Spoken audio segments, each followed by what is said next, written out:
이사야 63장 봅니다.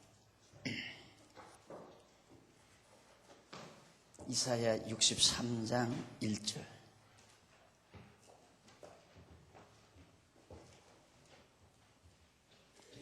에돔에서 오며 홍의를 입고 보스라에서 오는 자가 누구뇨? 그 화려한 의복 큰 권능으로 능력으로 걷는 자가 누구뇨? 그는 내니 의를 말하는 자요 구원하기에 능한 자니라. 1절 한 절 봉독해 드렸습니다. 우리는 지금 거의 이사야서 마지막 부분에 도달을 했습니다. 지금 배워가고 있는, 공부해가고 있는 내용이 유다의 구원과 위로에 대한 내용이 59장에서부터 66장까지 5177페이지에 보면 나옵니다. 한쪽 가로서 3번 유다의 구원과 위로 내용. 그 가운데서 이제 59장부터 62장까지 지난 수요일에 마무리 진 내용까지입니다. 그 내용이 시온의 구원에 대한 언약이죠. 구원과 위로 내용 중에 하나님께서 시온을, 예루살렘을 구원해 줄 것에 대해서 언약하는 내용을 살펴봤습니다. 구원만 하고 그냥 놔두시는 것이 아니라 두 번째로 오늘 배워갈 내용입니다. 63장부터 마지막 66장까지가 시온의 위로에 대한 언약이죠. 시온을 구원해서 그동안 많은 고난을 겪었잖아요. 허다한 시련도 당하게 되고요. 반드시 하나님은 위로하심으로 마무리를 짓는다. 그래서 하나님의 택한 백성에게는 항상 해피엔딩이라고 그랬죠. 마지막이 아름답다. 불택자에게는 마지막이 불운합니다. 이것이 차이점이라고 그랬어요. 그러니까 그동안 이방 민족들이 예루살렘을 와서 질밟고 예루살렘의 그 모든 보화를 다 가져가고 황금, 금은 뭐와 다 탈취해 갈 때 얼마나 의기양양했겠습니까? 그리고 백성들은 다 사로잡혀가고 정말 소망이 없는 것 같이 그렇게 예루살렘이 순환을 겪었지만은 결국 하나님께서는 예루살렘을 언약대로 다시 구원해 주시고 회복해 주시고 그리고 회복된 예루살렘에 하나님께서 무한한 위로를 베풀어 주신다는 것이 이제부터 63장부터 배워나갈 내용입니다. 근데 이 위로를 하나님께서 해 주시기 위해서 우선 이제 먼저 63장부터 64장까지 두 장은 하나님께 회복해 주시기를 기도하도록, 하나님께서 기도는 소원을 하나님이 주셔야 된다고 그랬죠. 그러니까 우선 기도할 수 있는 소망, 기도할 마음이 생겼다는 그 자체가 정말 참 귀한 겁니다. 이 절망자, 좌절하는 사람은 기도할 의욕조차 없죠. 근데 내가 하나님 앞에 기도할 수 있다는 것은 확실한 소망을 가지고 있는 거죠. 그러니까 살아있는 겁니다. 절망 가운데서 완전히 패배했을 때에는 정말 기도조차 할 수 없었지만은 하나님께서 이제 구원해 준다는 약속, 하나님께서 예루살렘 시온을 회복해 준다고 앞에서 약속을 하니까 그 약속을 듣고 이제 예루살렘 거민들은 소망이 생겼습니다. 그러면 빨리 회복해 주십시오 라고 간구하는 기도 내용이 바로 63장과 64장에 나와 있습니다. 그 내용을 우리가 간단히 거기 요약 한번 보시면 5215페이지 동그라미 안에 1번 그러면 그 밑에 이사야 63장부터 64장은 여호와 하나님께서 이사야 선지자로 권능을 행하신 여호와께 구원하시기를 기도하도록 섭리하시는 내용이죠. 하나님께서 예루살렘 거민들로 하여금 구원하시기를 기도하도록 섭리한다. 기도도 하나님이 하게 하시고 할 마음을 주시고 소원을 주시고. 자, 그런데 그 하나님의 기도하도록 섭리하신 내용 중에 63장 1절로 6절은 에돔, 예루살렘의 대적이죠. 에돔을 도리고 가신 권능에 대한 여호와의 말씀을 증언합니다. 하나님, 에돔도 하나님이 다 멸망시키지 않았습니까? 그 말이죠. 그러면서 7절로 14절은 과거에 베푸신 은총과 친 까닭과 그 결과를 증언합니다. 하나님 얼마나 우리에게 엄청난 은혜를 베풀어 주셨습니까? 그런데 우리가 너무 하나님을 배반했습니다. 하나님을 저버리고 우상을 섬겼습니다. 그래서 하나님이 우리를 때리신 것을 우리는 잘 압니다. 이제 자기 주제 파악을 하는 거죠. 자, 그러면 이런 정도 얘기한다고 하는 것은 하나님의 위로를 지금 기다릴 뿐만 아니라 하나님이 이루어 주실 것을 믿기 때문에 이런 기도를 하는 거죠. 예를 들면 부모에게, 아버지에게 잘못한 자녀가 절대 아버지가 용서하지 않고 위로해 줄 것 같지 않으면 고백을 안 합니다. 도망쳐버리거나 묵비권을 쓰거나. 그런데 아버지가 벌써 다 용서해 줄 것 같으면 아빠, 내가 뭘 찾느라고 아빠 서랍을 이렇게 뒤지는데 뭐가 나오잖아. 이렇게 만지니까 툭 터져버렸어. 하고 다 고백하는 거죠. 마찬가지로 이스라엘 백성들도 자기들의 죄를 낱낱이 과거 하나님 우리를 너무너무 사랑하셨는데 우리는 하나님을 배반하고 우상 섬기고 어리석은 짓을 해서 우리가 하나님께 큰 매를 맞았습니다. 그렇게 고백하면서 15절로 19절에서 백성에게 자비와 긍휼을 베풀며 돌아오시라고 간구합니다. 하나님이여, 이제 우리 너무너무 잘못해서 하나님이 때리셨는데 이제는 가까이 오셔서 나를 위로해 주십시오. 그 말이죠. 그리고는 이제 64장 넘어가서 1절로 7절은 여호와의 권능을 구하면서 백성의 처참한 죄악을 자복합니다. 거기서도 역시 자기들의 죄악을 자복하고 8절로 12절은 용서를 구하며 황폐된 유다와 예루살렘 회복을 하나님 앞에 간절히 탄원하는 내용. 하나님이 이제는 마음을 푸시고 우리 이렇게 폐파된 또 황폐된 유다와 예루살렘을 하나님께서 다시 회복해 주시라는 간곡한 기도를 드리는 내용으로 그렇게 64장까지 엮어져 있습니다. 그럼 조금 자세하게 정리해 보십시다. 5216페이지 63장 1절로 6절에 보면 에돔을 도리고 가신 권능에 대한 하나님 여호와의 말씀을 증언을 합니다. 자, 거기 아까 읽었죠? 에돔에서 오며 홍리를 입고 보스라에서 오는 자가 누구뇨 하는 말씀이 나오죠. 그 1절 내용이 뭐냐면 에돔에서 오는 자가 누구냐고 물으시고 답변해 주시는 여호와의 말씀을 증언합니다. 에돔에서 오시는 자 당신이 누굽니까?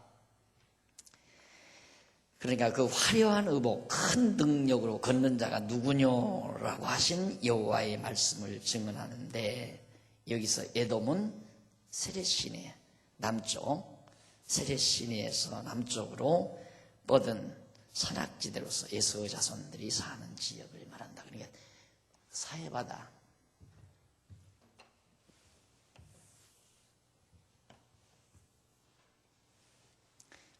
여기죠. 여기. 이 지역, 에돔.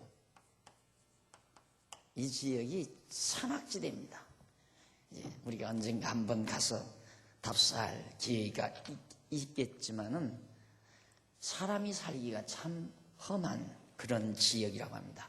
에서가 참 놀랍잖아요. 에서가 왜 이 아름다운 땅을 저버리고 야곱이 돈 벌어 가지고 오니까 에서가 양보하고 일로로 가는 거예요. 이게 다 하나님께서 에서의 마음 속에 양보할 마음을 주어 가지고 하나님이 야곱의 후손에게 저 가나안 땅을 주기 위해서는 에돔으로 하여금, 에서로 하여금 비켜서도록 그렇게 전쟁도 안 했는데 쫓겨난 거죠.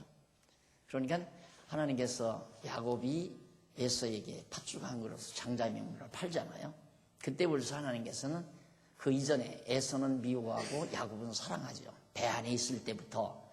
그러니까 야곱에게 하나님께서 저 아름다운 언약을 이어가시려고 아브라함과 이삭 배를 이어서 야곱에게 이어가게 하시려고 장자는 에서였지만은 에서가 동생 야곱에게 팥죽 한 그릇에 장자명분 넘기고는 결국 이 땅도 아브라함과 이삭에게 약속한 이 땅도 저버리고 에서는 이 험악한 산악지에 와서 살게 된 겁니다. 그런데 거기로 이제 아주 홍의, 아름다운 옷이죠.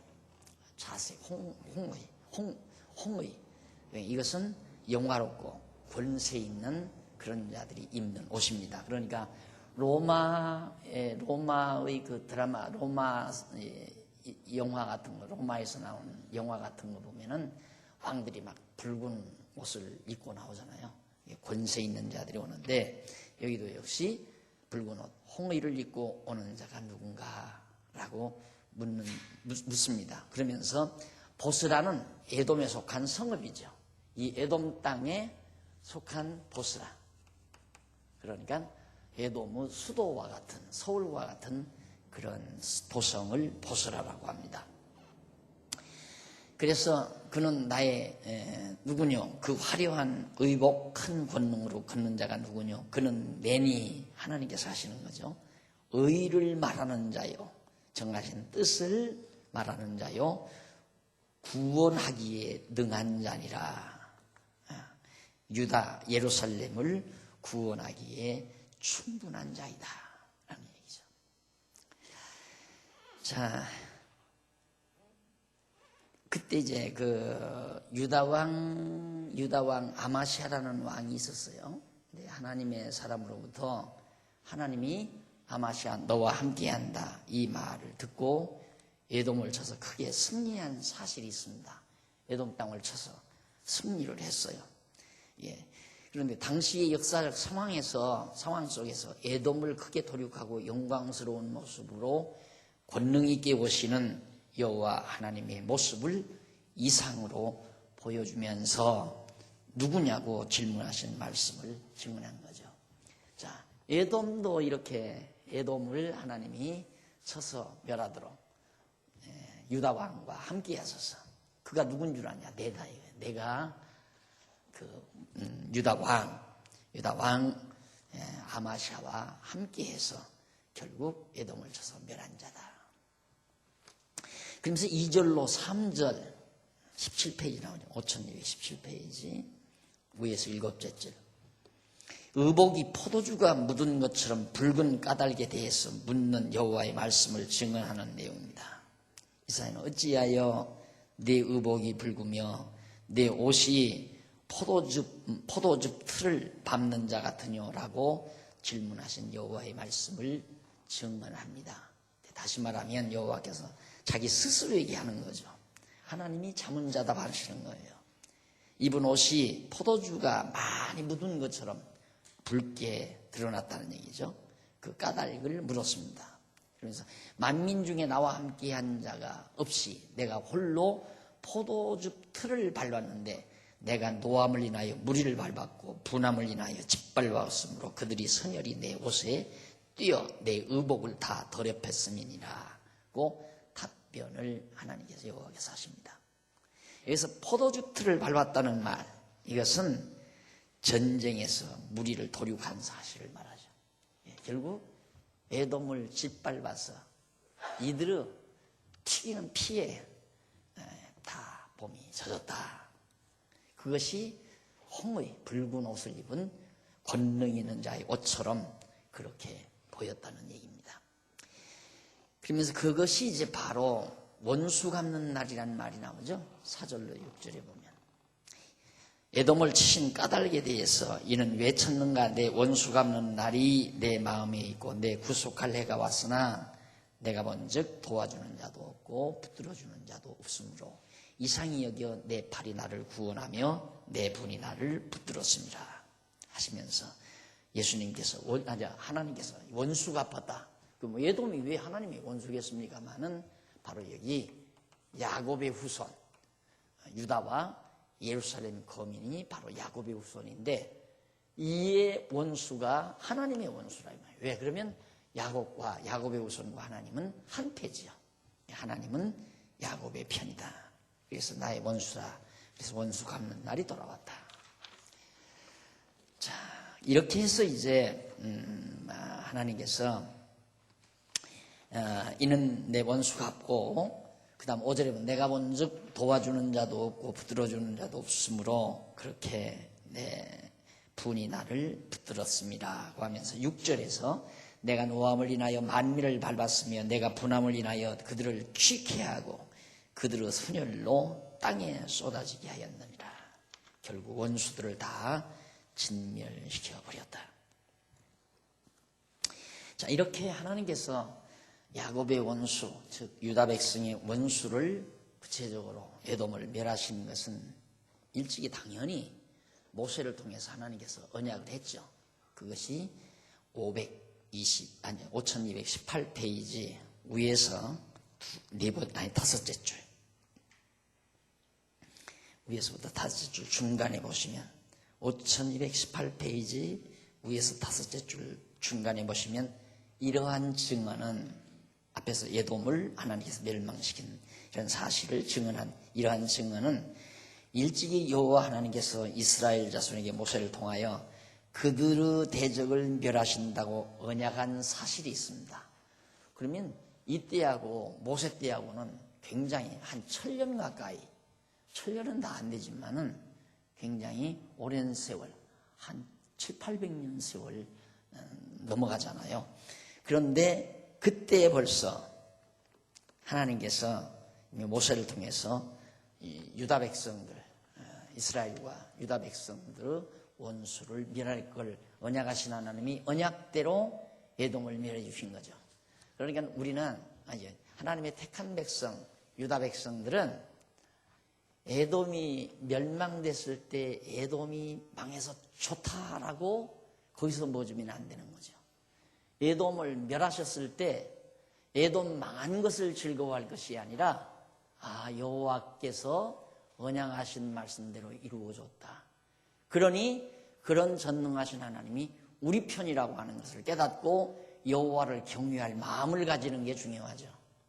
그러니까 예수님이 그랬잖아요. 제자들 데리고 제자들이 밖에 나가서 막 능력을 행하고 돌아옵니다. 와서 내가 기도하니까 모든 병자가 낫고 귀신이 나갔다 그러니까 얘들아 너희들이 그렇게 능력이 일어난 것을 자랑할 것이 아니라 너희 이름이 생명록에 기록됐다는 사실을 기뻐해라.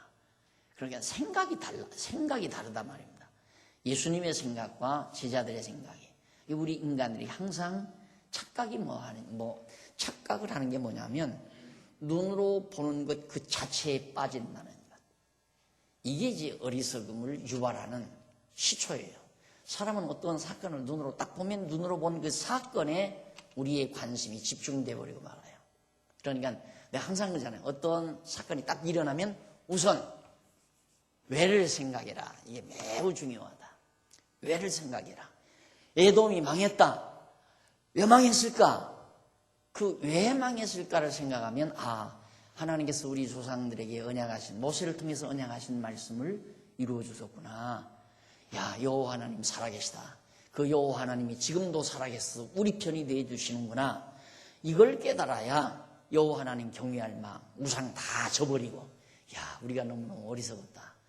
이렇게 살아서 지금도 우리 주변에 우리를 인도하시고 주관하시는 여호와를 우리가 저버리고 우상을 섬겼구나. 이걸 깨닫고 여호와를 경외할 줄 알아야 되는데 똑같은 예죠.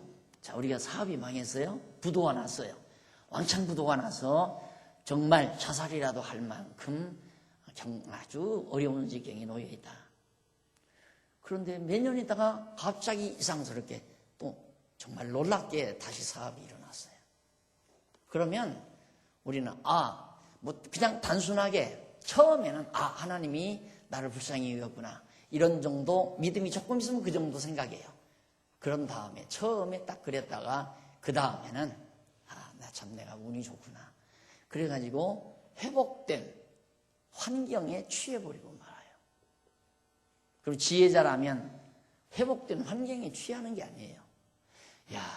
정말 하나님께서는 때리시고 싸맨다 하시더니만 정말 때리고 싸매셨구나. 여호와 하나님 살아계시네.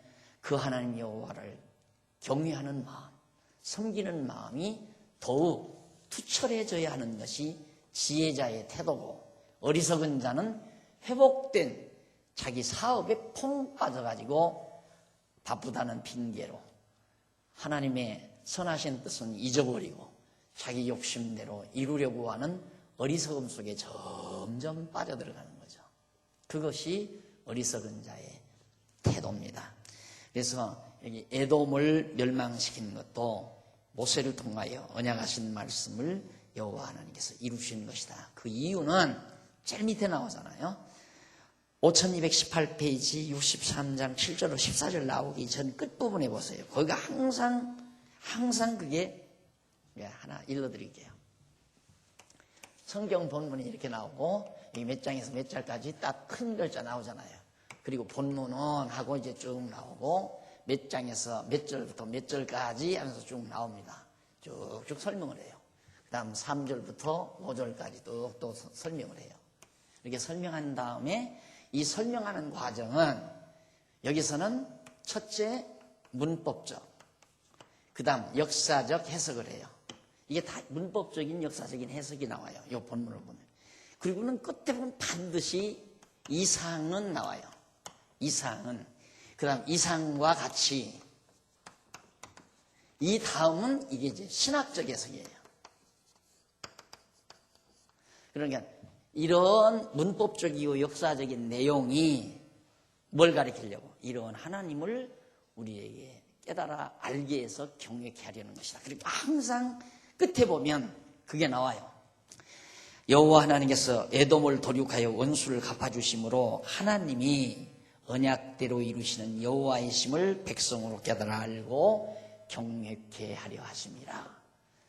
그 내용을 여러분들이 책의 내용을 이해하시면 제가 마무리 딱 몇 절부터 몇 절까지 하고 신학적인 얘기를 하게 되면 그건 마무리 끝에 결론적으로 나오는 겁니다. 꼭 그렇게 되어 있어요, 이 책이. 그러니까 언제나 성경은 하나님을 가르치는 거죠. 그러니까 지난번 정용선 목사가 와서 하는 얘기도 그 말이에요. 어떻게 하나님 증거, 예수 증거는 안 하고 복받는 비결, 성도들 감정적으로 흥분시켜가지고 소위 이제 쉽게 말하면 지도자의 어떤 목적 달성에 기여하도록 만들어가고 또 무슨 이적 기사를 행한다 해서 또 하기도 하고 이런 엉뚱한 또 비유, 이야기, 예화 이런 등등. 그러니까 설교는 어디까지나 하나님을 증거해야 된다. 꼭 이상과 같이 그 내용 자체가 이제 신학적 해석이라는 거 기억하시면 됩니다. 그 다음 63장 7절로 14절까지 보면 과거에 베푸신 은총과 치신 까닭과 그 결과를 증언합니다. 하나님께서 과거에 얼마나 많은 은총을 베풀었는가. 자, 7절에 보면 이쪽에 나오죠. 5219페이지 7절. 거기 보면 그동안 백성에게 베푸신 여호와의 자비와 은총에 대해서 증언을 합니다. 이게 7절 내용이에요. 내가 여호와께서 우리에게 베푸신 모든 자비와 그 찬송을 말하며 그 긍휼을 따라 그 많은 자비를 따라 그 많은 자비를 따라 이스라엘 집에 베푸신 큰 은총을 말하리라. 너무너무 큰 은총을 하나님께서 우리에게 베푸는데 그걸 말하겠다면서 8절로 10절 여기서는 여호와께서 환난에서 구속하신 백성을 치신 까닭에 대해서 증언합니다. 그러면 환난에서 왜 그렇게 은총을 베풀었다가 환난에서 쳤는가? 8절 여호와께서 말씀하시되 그들은 실로 나의 백성이요 거짓을 행치 아니하는 자녀라 하시고 그들의 구원자가 되사 그들의 모든 환난에 동참하사 자기 앞의 사자로 그들을 구원하시며 그 사랑과 그 공일로 그들을 구원하시고 옛적 모든 날에 그들을 드시며 안으셨으나 하나님께서 이렇게 엄청난 은혜를 베풀었으나 10절 그들이 하나님을 반역하여 주의 성실을 근심케 하나님의 성령을 신을 근심케 하였으므로 그가 돌이켜 그들의 대적이 되사 친히 그들을 치셨더니 그래서 하나님께서 치셨다. 신가닥이 나오죠. 하나님이 엄청난 은혜를 베풀었는데 그들은 도리어 하나님을 배반하고 하나님을 근심케 만들었다. 물론 여기 근심이라는 건 인간적 표현에서 근심은 사랑의 하나의 사랑의 한 표현이기도 합니다. 사랑 표현의 한 방편이기도 하죠. 사랑하는 사람을 위해서는 근심하는 게, 부모가 자녀들을 위해서 근심하는 이유는 자녀들을 사랑하기 때문에 근심하는 것처럼, 그런 인간적 심리 표현을 하나님에게 적용해서, 하나님이 무슨 우리 인간과 같은 근심이 어디 있겠어요? 근심이란 무능한 자가 해결할 수 없으니까 근심이 하는 거 아니에요. 그러나 근심이라는 그 자체는 사랑 표현의 한 요소입니다. 그런 의미에서 하나님이 우리 인간을 그렇게 사랑을 하셨다 하는 뜻이죠. 그리고 11절로 14절 20페이지, 5220페이지 위에서 9번째 11절로 14절, 여호와께서 환난에서 구속하신 백성을 치신 결과, 때리신 결과가 어떻게 나타났는가? 11절부터 나와요. 때리신 결과. 백성이 옛적 모세의 은혜를 추억하여 가로되 백성과 양무리의 목자를 바다에서 올라오게 하신 자가 이제 어디 계시뇨? 그들 중에 성신을 두신 자가 이제 어디 계시뇨? 그 영광의 팔을 모세의 오른손과 함께 하시며 그 이름을 영영케 하려 하사 그들 앞에서 물로 갈라지게 하시고 그들을 가품으로 인도하시되 말이 광야의 행함과 같이 넘어지지 않게 하신 자가 이제 어디 계시뇨? 여호와의 신이 그들로 골짜기로 내려가는 가축같이 편히 쉬게 하셨도다. 결국 골짜기로 내려간다는 것은 골짜기에 물도 있고 풀도 있고 그러잖아요. 그러니까 풀을 먹고 풀을 뜯고 골짜기에 물을 마시고 편안히 풀밭에 누워서 쉴 그런 가축들처럼 하나님의 백성들을 때리고 나서 그렇게 편안하게 해주신다. 그런 얘기죠. 그러면서 쉬게 하시면 주께서 이같이 주의 백성을 인도하사 이름을 영화롭게 하셨나이다 하였느니라. 이름을 영화롭게 하셨다. 그러니까 이름을 영화롭게 한다는 말은 여호와가 이름 아니에요. 그러니까 여호와가 영화롭게 되려면 여호와 이름대로 언약대로 이루어야죠. 그러니까 하나님께서 언약대로 택한 백성을 때리시고 위로해 주시오. 때리신 다음에 이처럼 평안을 허락해 주십니다. 때리고 싸매신다고 언약하신 하나님이 그대로 이루셨으니까 그 이름을 영화롭게 하셨습니다. 그 말이죠. 결국 하나님의 사랑의 채찍 후에는 반드시 아름다운 결과가 나타난다. 이것이 사랑하는 택한 백성에 대한 하나님의 섭리입니다. 아까도 제가 말씀드렸지만 우리는 아주 즐거운 종말로 마무리 짓는다. 항상 우리에게는 절대 슬픈 종말은 없다.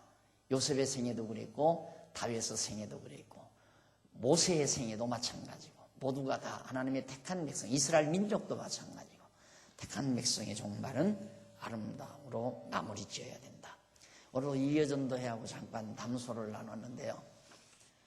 사실 일반적으로 교회들이 이 노후에 대한 생각은 별로 안 하죠.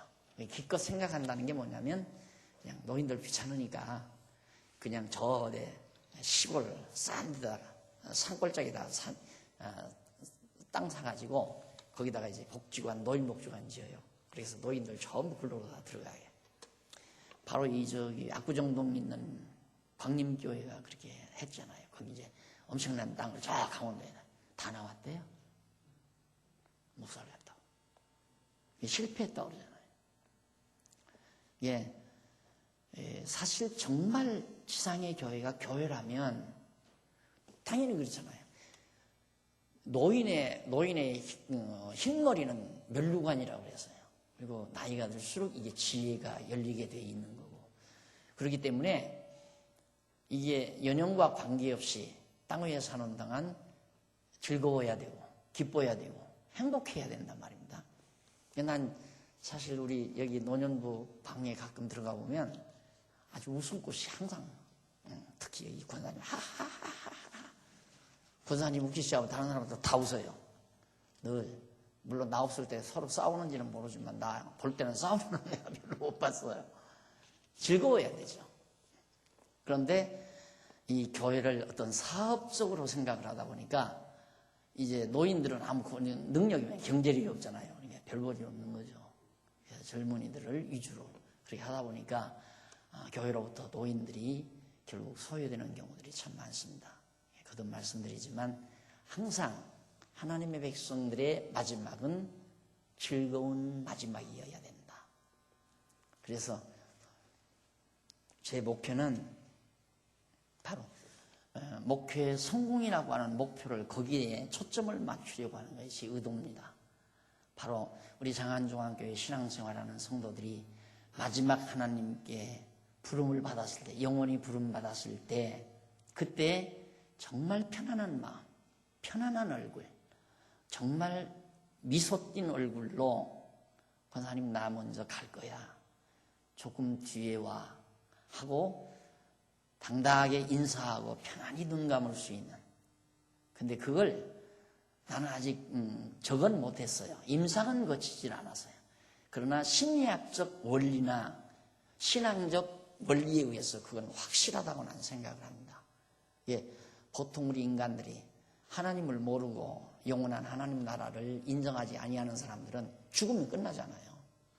죽으면 끝난다는 그 자체가 엄청난 압박으로 내게 다가옵니다. 모든 게 끝난다. 절망이죠. 그건 두렵잖아요. 그래서 죽음이 두려운 것, 절망적인 것, 이것은 고통스러운 것. 이게 일평생 사는 동안 너 죽으면 어떡해? 넌 죽어? 이게 전부 인간의 뇌리를 전부 쇠뇌시키는 행동이 죽음은 두려운 거, 나쁜 거. 이걸 하나님의 말씀으로 그 죽음에 대한 의미를 교체시켜야 되죠. 그래서 내가 언젠가 성도 죽음의 의미라고 해서 아마 제가 강세창 목사님 아버님 세상 떴을 때 가서 입관 예배 드릴 때인가요? 그때 제가 강론할 때 성도 죽음의 의미에 대해서 제가 말씀을 드렸습니다. 그때 그쪽 목사님 계시던 노예 목사님들이 많이 왔대요. 많이 와서 우리 예배 끝나고 자기네들이 바로 드린다고 그랬대요. 예배를. 그러니까 우리는 우리대로 드린다. 그래가지고 우리가 예배 드린다니까 일단은 와서 다 참석을 했던 거예요. 해가지고 안 드리겠다. 왜? 그 강의를 듣고 너무너무 목사님들이 위로를 받은 거예요. 와.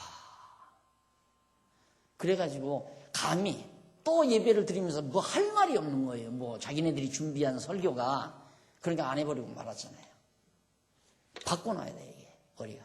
죽음이란 바로 이 고통스러운 낡아진 옷을 벗는 거라고 하는 이 한 가지만도 생각이 바뀌어지잖아요. 예? 또 죽음이라고 하는 것은 우리의 죄된 이 모든 속성이 끝나는 것이다. 성화가 완성되지는 것이고, 이렇게 자꾸 바꿔가게 되면 죽음이 두려움으로 다가오는 것이 아니라 아름다움으로 다가오게 돼 있고, 아름다움으로 다가오게 되면 죽음을 앞에 놓고 태어날 수가 있고, 그래서 뒤에 오는 자들에게 먼저 가는 즐거움을 맛볼 수 있다. 이 확신을 제가 가지고 있습니다. 리레이를 하면 앞서 난 사람이 재밌잖아요. 운전을 해도 앞서야 재미있지 뒤에 서면 재미가 없으니까 앞으로 추월하려고 그래요. 그런데 왜 아름다운 하나님 나라를 가는데 뒤서는 게 자꾸 좋다고만 생각을 해요? 앞서는 게 좋다고 생각 안 하고. 아이고, 이거 나중에 논현부에서 다 강의할 건데 여기서 다 해버리네요. 확실히 하나님의 택한 백성들의 마지막은 아름다워야 된다. 자, 이래서 결국 하나님께서 이사야 선지자로 하여금 이처럼 하나님은 분명히 정말 우리에게 긍휼을 베풀어서 우리에게 돌아오셔서 구원해달라는 그런 기도를 드리도록 만들어 놓은 거죠. 그러니까 이 환난을 구속하신 백성을 치신 결과가 참으로 아름다웠다, 그 얘기였고요. 그 다음 21페이지 5221페이지 63장 15절로 19절 보면 자비와 긍휼을 베풀며 돌아오시라고 간절히 기도하죠. 이제는 자신감이 들었어요. 하나님 내 편이시다. 그래서 하나님 빨리 돌아와 주십시오. 우리에게로 와 주십시오 하고 간구하는 내용입니다. 15절에 보면 이게 나와요. 주여 하늘에서 구보 살피시며 주의 걸어가고 영화로우신 처소에서 보옵소서. 주의 열성과 주의 능하신 행동이 이제 어디 있나이까. 주의 베푸시던 간곡한 자비와 긍휼이 내게 그쳤나이다. 지금은 하나님께서 나를 긍휼히 여기지 않고 있습니다. 지금 많은 고통 중에 있습니다.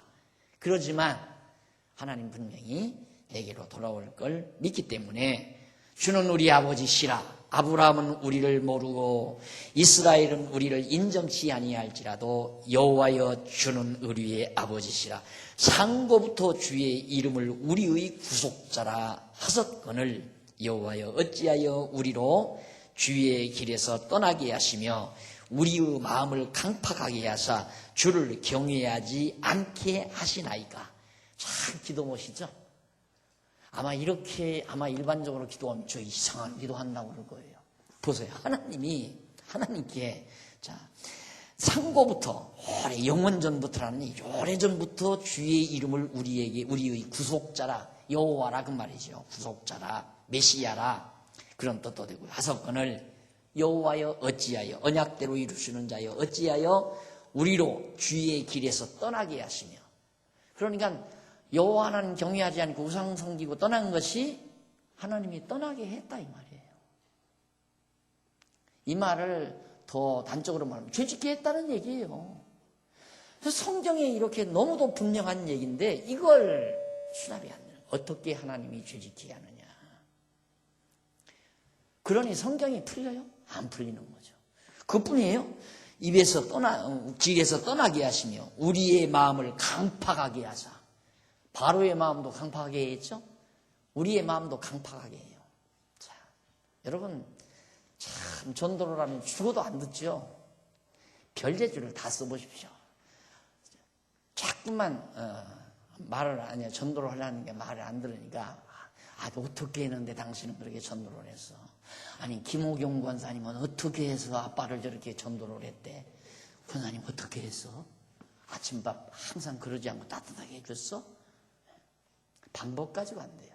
보나마나 물어보면 알지만 강동구 형제님께서 김호경 권사님 말 듣고 나온 것 같지는 않아요. 전에는 왜 안 나오는가? 하나님께서 강팍하게 해서 안 나왔거든요. 나도 몇 번 얘기했죠. 같이 믿읍시다 하고 그런데도 죽어도 안 나오더라고요. 그때는 하나님이 마음을 강팍하게 가게 하니까 안 돼요. 천하 없어도 안 돼요.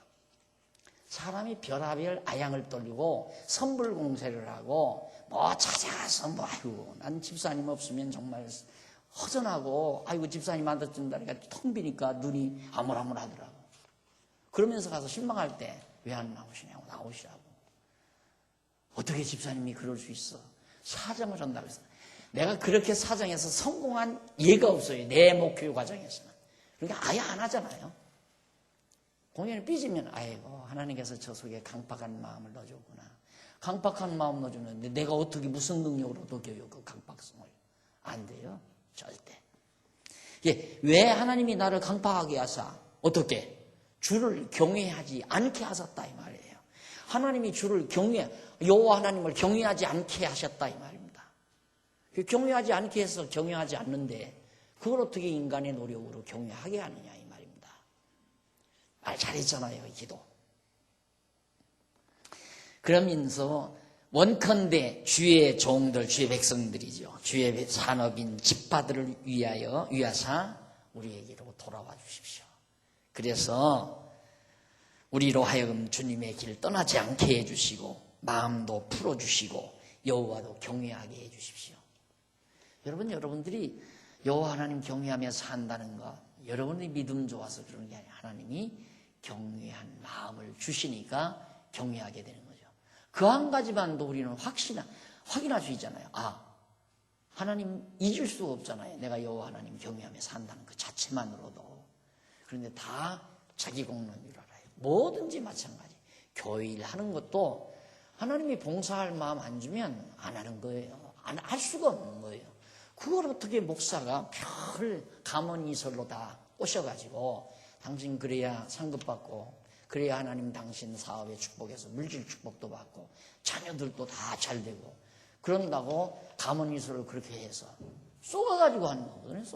쏘가가지고 억지로 자식 잘 되게 하는 마음 때문에 나와서 봉사하고 하나님 앞에 정말 충성하는 것처럼 노력하고. 그 다 그런 거 아니에요? 그러나 그거 아니에요. 하나님이 하고자 하는 마음을 주셔야 하는 거죠. 그래서 하기 싫으면 하지 말란 말도 하지 말아야 되는데 하기 싫으면 하지 않게 되기 때문에 그냥 하지 말라고 그러는 거죠. 내가 하지 말란다고 해서 안 하나요? 하기 싫으면 안 하게 되시잖아요. 그래서 이래라 저래라 명령이 필요가 없는 거다. 하나님께 온전히 맡기는 거고. 그래서 내가 오늘도 그런 얘기 했지만 내가 이 목회 과정에서 항상 나를 체킹해보는 원리가 있어요. 그 원리가 뭐냐면 우리 교회를 다스려 가는데 교회를 목회해 가는 데 있어서 이것이 하나님의 5대 속성에 비추어서 나를 딱 체킹을 해요. 내가 혹시 능한 자인 것처럼 자기가 능력이 있는 것처럼 과시를 했는가? 욥기서에 나오잖아요. 그런 방식으로 나를 체킹을 해요. 그래서 이제 전적으로 하나님이 이 교회를 주관하고 다스려 가도록 하는데 항상 목표, 초점을 거기에 맞추는 거죠. 자, 그러니까 하나님이 성도들의 마음속에 교회를 열심히 하고 싶은 마음을 줘야 교회 일도 하고 봉사하고 기도하고 다 하나님이 그 마음 움직여서 이렇게 하는 거란 말이에요. 한마디 더 할까요? 나 여기 와서 저녁에 이 수요일 날 이 반주하는 사람이 없었잖아요. 그래도 누구들은 하라고 내가 안 하잖아요. 내버려뒀잖아요. 이선 집사님 한번 고백 좀 한번 해. 왜 갑자기 나와서 해? 참 알다. 나 커피도 안 사줬거든요. 집사님 마음속에 하나님이 움직이니까 나와서 하잖아요. 이것이 하나님이 이 교회를 가게 하시는 그걸 보고 즐거워하는 그 모습을 보고 여러분들은 이선 집사님이 지금 반주하는 음악 소리를 듣고 피아노 소리를 듣고 즐거워할지 모르지만 나는 그거 아니에요. 피아노야 쳐도 그만 안 쳐도 그만이에요. 안 쳐도 찬송 부를 수 있어요? 쉬고 찬송 부르려야 꼭 즐거운가요? 그건 아니잖아요. 우리가 뭐 음악성을 살려서 무슨 코러스를 하려고 하는 것도 아니고 내가 즐거운 것은 하나님이 하시는 일이 보이니까 하나님이 섭리하시는 일이 보이니까 그게 즐거운 거죠. 그러니까 또 우리 걸비스들 또 뭐 여자 걸비스, 남자 걸비스 요즘엔 그런다대요. 그래서 이제 남녀 걸비스들이 그 뭐 매주 나와서 청소하는 거 청소하니까 즐거운 게 아니에요.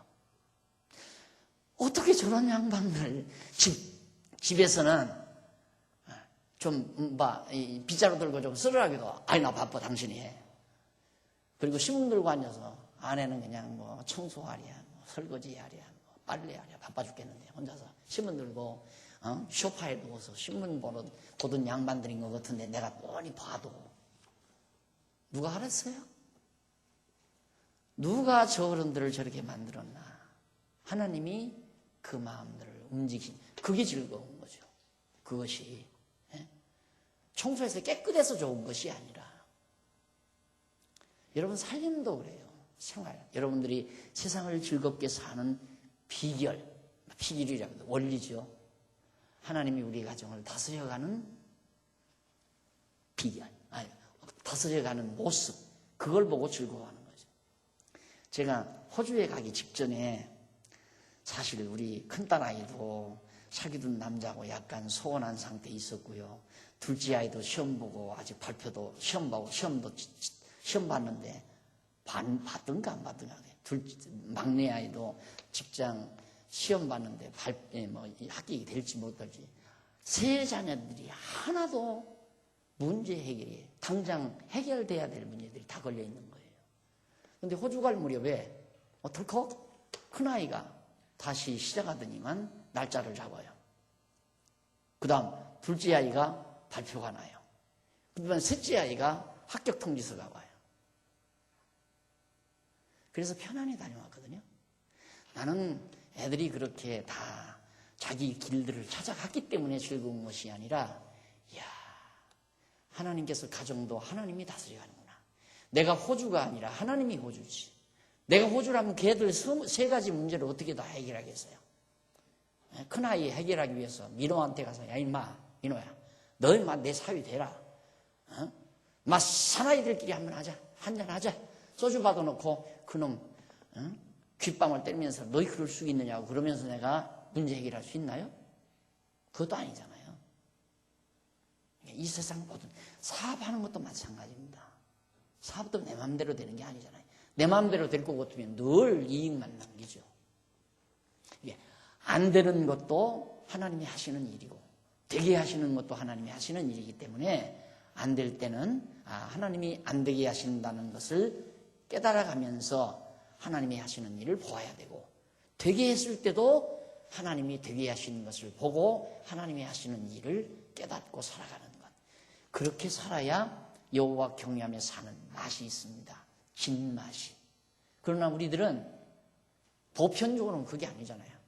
애들 취직됐다, 애들 결혼한다, 뭐 손주 났다, 뭐 이래서 그 자체에 펑 빠져서 그 다음 하나님 잊어버려. 거기에 재미있으면 재밌는 만큼 하나님은 멀리 가는 거죠.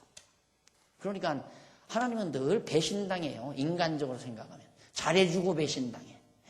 인간은 잘 되면 꼭 떨어져 나가니까.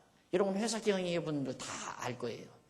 회사 딱 세려가지고 직원 채용합니다. 직원 채용해서 처음에는 아무것도 몰라가지고 하더만 사장님 회장님 하면서 잘 받들어서 충성 다 합니다. 야근도 하고.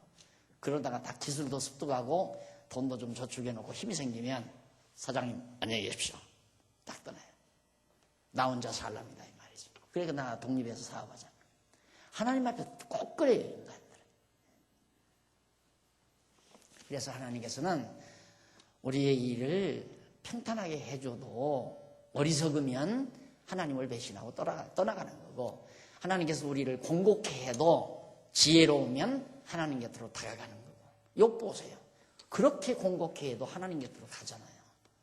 그러니까 문제는 지혜에 있습니다.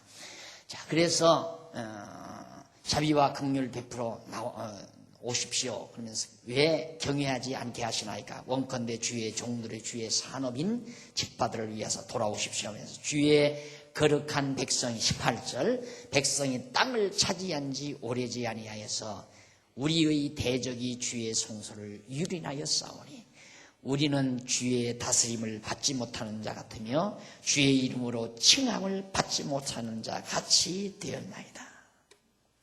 주의 거룩한 백성이 땅을 가나안 땅을 차지하고 예루살렘 성전을 짓고 이제 나라를 세워서 살만한데 얼마 되지 않아서 이렇게 다 이방 민족에게 다 침략을 당해서 하나님께 버림받은 자 같이 우리가 돼버리고 말았습니다. 그리고는 64장 넘어갑니다. 64장 1절로 7절까지 해서 거기서 여호와의 권능을 구하면서 백성의 처참한 죄악을 잡아가죠. 당연하죠.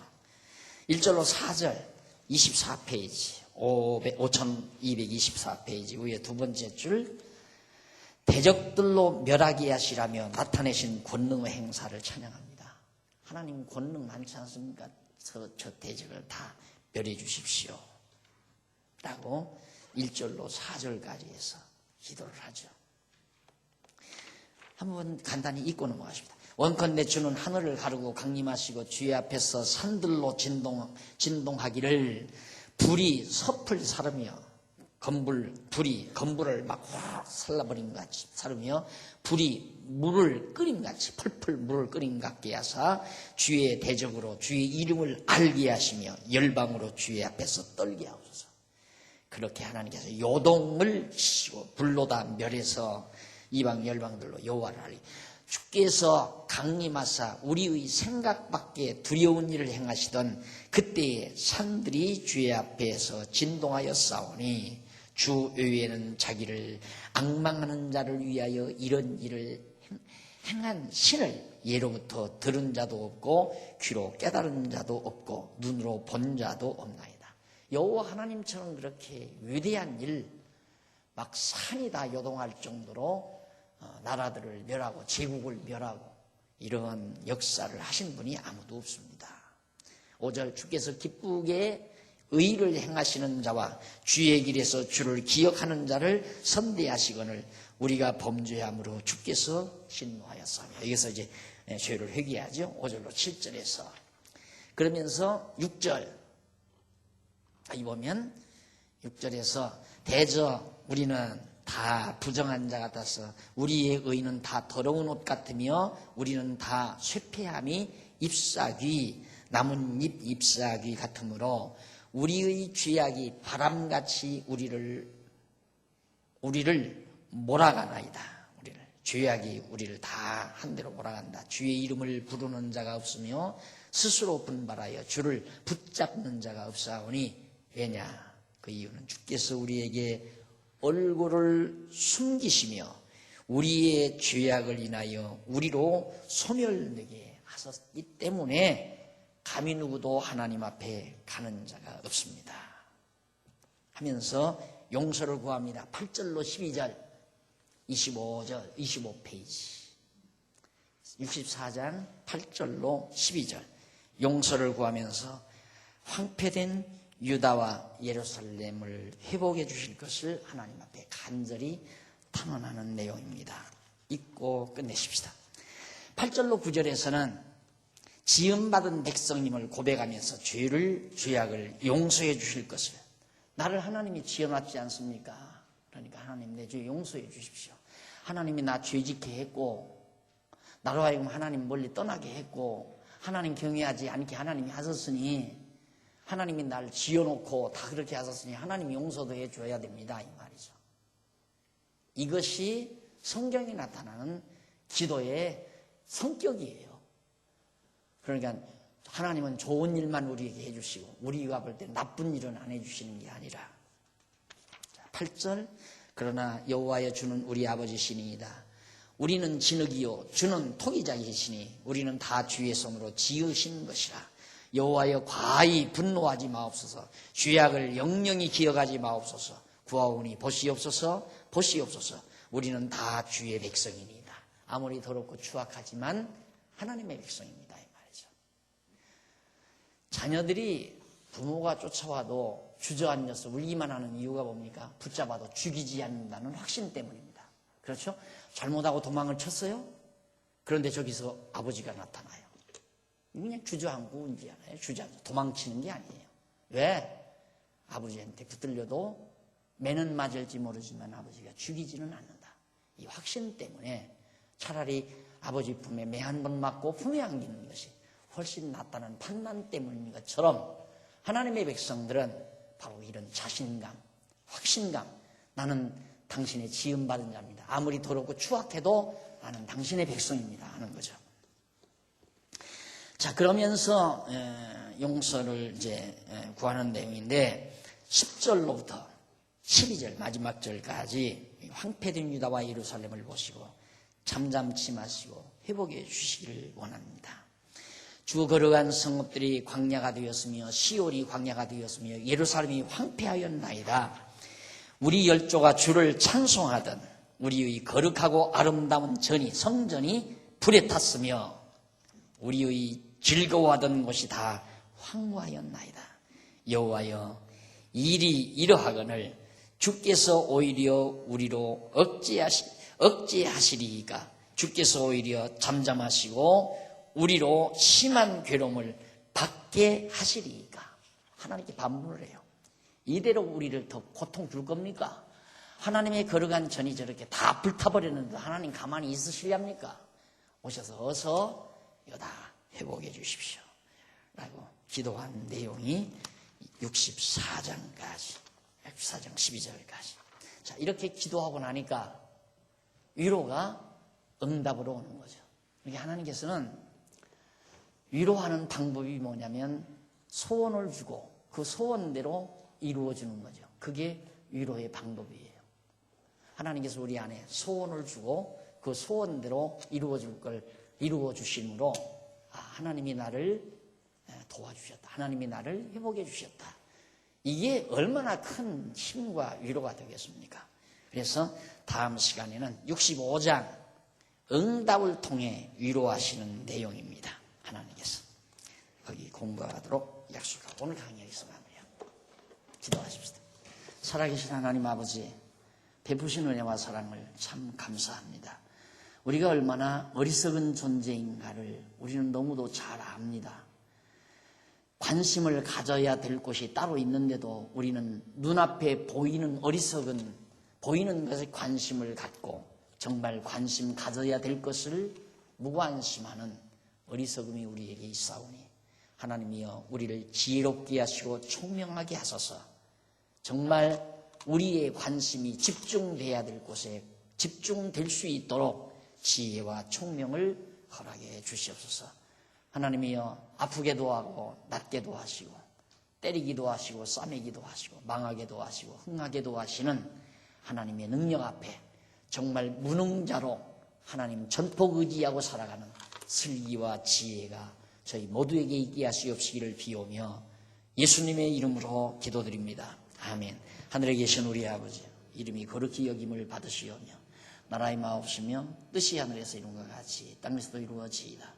오늘날 우리에게 일용할 양식을 주옵시고 우리가 우리에게 죄 지은 자를 사하여 준 것 같이 우리 죄를